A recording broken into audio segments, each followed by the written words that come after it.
ఆచి chicken masala. Sir ఇప్పుడు మిత్రుడు శ్రీనివాస్ కావటం అనేది వ్యక్తిగతంగా అంశం కాదు. ఇది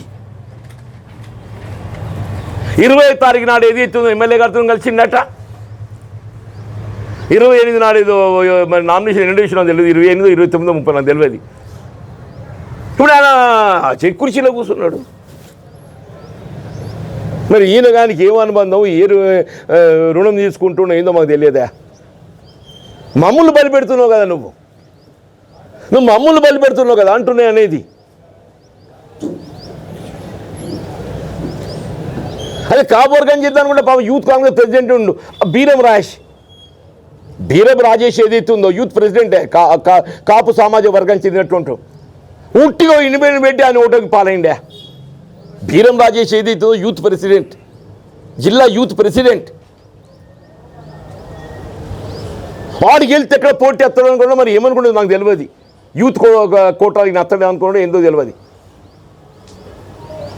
ఆయనకి ఇండిపెండెంట్ పోటీ పెట్టేది అవుతుందో ఆయన ఫైనాన్స్ చేసి ఏ పాప బీరం రాసి ఓటమి కారకూడ అయింది అని చెప్పంట. అందులో కొత్త నిర్వచనం ఉందో నాకు తెలుస్తలేదు.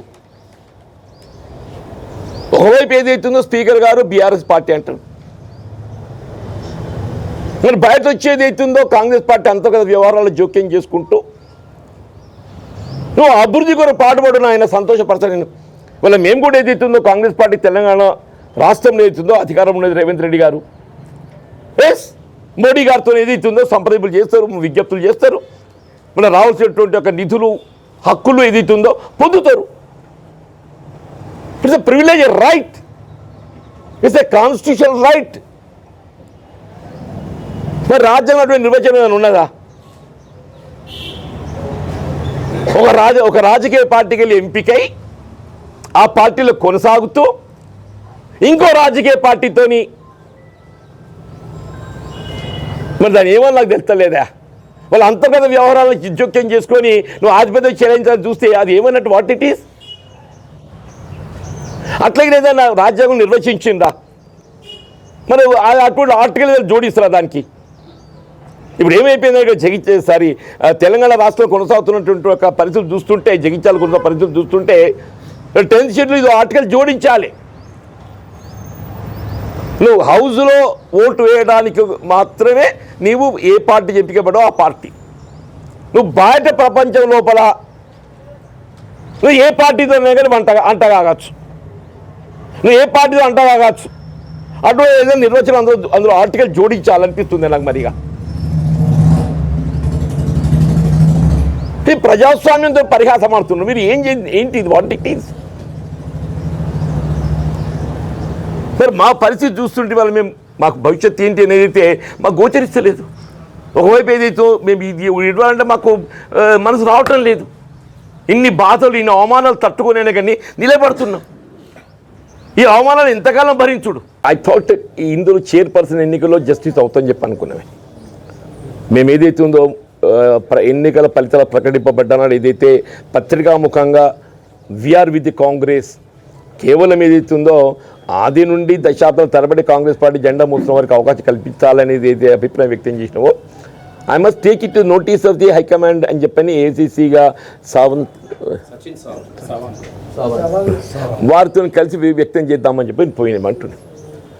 ఈ సుదీర్ఘ మాట్లాడే 1 hour మాట్లాడి ఈ ట్రై టు పర్సనల్గా మాట్లాడిండు, ఇంకేదో అన్నాడు, ఏదన్నా నేనన్నా నాకు వ్యక్తిగతంగా నాకు ఏది కోరుకోవటం లేదే.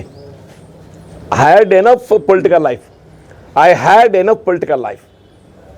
భవిష్యత్తు అనేది నాకు పెద్ద ఏమవుతుంది ఏంటి నేను ఊహాజనితంగా ఉన్నా, నేను అది ఏమవుతుంది నేను చూస్తా, దాని గురించి నాకు పెద్ద అది లేదని చెప్పి. ఇవాళ మీరు ఆప్షన్స్ 1, 2, 3 పార్టీ నమ్ముకుని ఉన్న కార్యకర్తల గురించి నేను మాట్లాడాను. మీరు ఏదో వైస్ చైర్పర్సన్ పట్టుకో, మరి ఆయనకే చైర్మన్ అయిపోతుండే కదనే.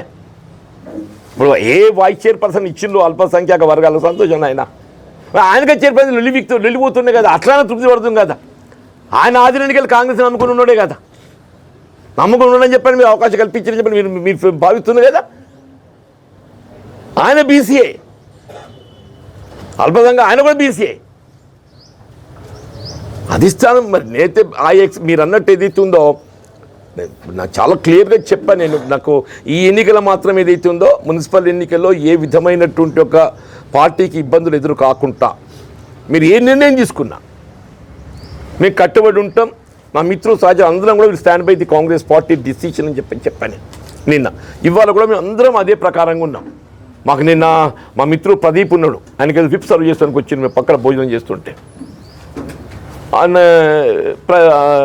Pradeep Congress elected corporator whip తీసుకున్నా మనం ఎట్లా బయట పోయి ఉన్నాం అని చెప్పారు. పోయి సందర్భం తీసుకొని మీరు తిని చేతులు కడుక్కుని లోపల మా ఆయన ఉంటున్న ఇద్దరు పక్కన పీకిండ్రే అంటే ఎందుకో నాకు అర్థం కాలేదు. వాళ్ళు రిటర్న్ రాతపూర్వకంగా అక్కడ రాసి ఇచ్చిండ్రు, వాళ్ళ అభిప్రాయాలు వ్యక్తం చేసిండ్రు. రాతపూర్వకంగా వాళ్ళ అభిప్రాయాలు రాసి ఇచ్చిండ్రు, వాళ్ళు వ్యక్తం చేసిండ్రు, మాతో కలిసి ఫోన్ చేసిండ్రు.